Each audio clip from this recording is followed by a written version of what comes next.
Molarity is the number of moles of a solute per liters of solution. And we can have this equation that molarity equals the number of moles over liters.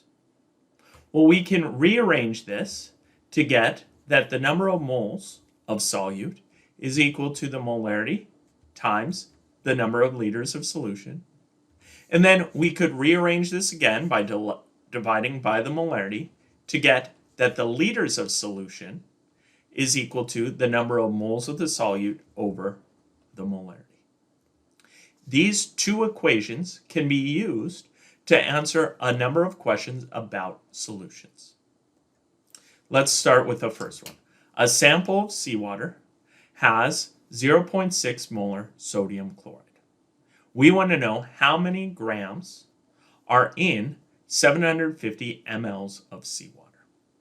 So we're given a molarity and we're given a volume, and we want to know grams. Now you'll notice in all of these equations at the very top that are really all the same equation, just in different forms, none of them have mass.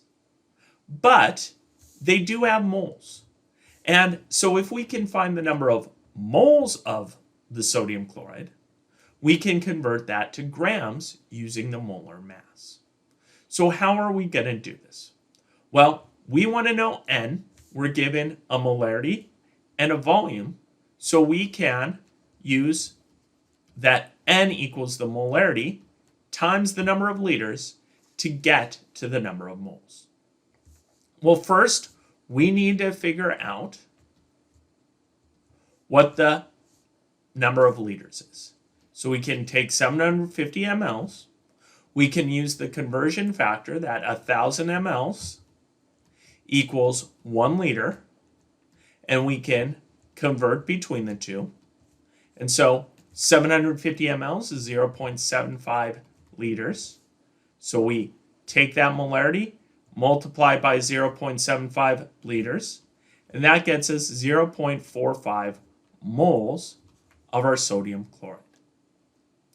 Next, we want to go ahead and we want to convert from moles to grams.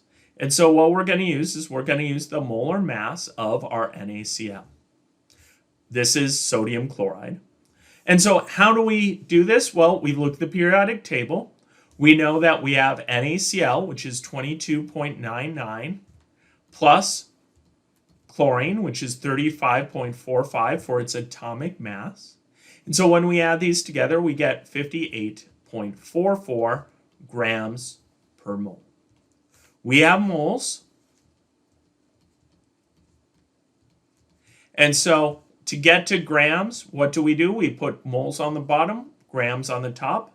So 1 mole is equal to 58.44 grams. The moles will cancel out, and this will get us 26 grams. I start off with 2 significant figures, so my answer has 2 significant figures. Let's look at one more problem. So now let's say we have a sample of the seawater that is 0.6 molar NaCl, and we want to know what volume would contain 0.15 moles of the NaCl. So we have a moles, which is N. We have a molarity, and we want to figure out a volume. So we can see here that we have a volume equals the number of moles over the molarity, which is 0.6 moles per liter. The moles are going to cancel out, and this will give us 0.25 liters of our NaCl. This is our answer. Now, notice this just asks for a volume, so this could be in liters or mLs. So we could also go ahead and take this volume, 0.25 liters, and we could convert from liters to milliliters by using the conversion of 1,000 mLs equals 1 liter, and that's going to get us 250 mLs. Either one of these answers is all right because they're really the same volume.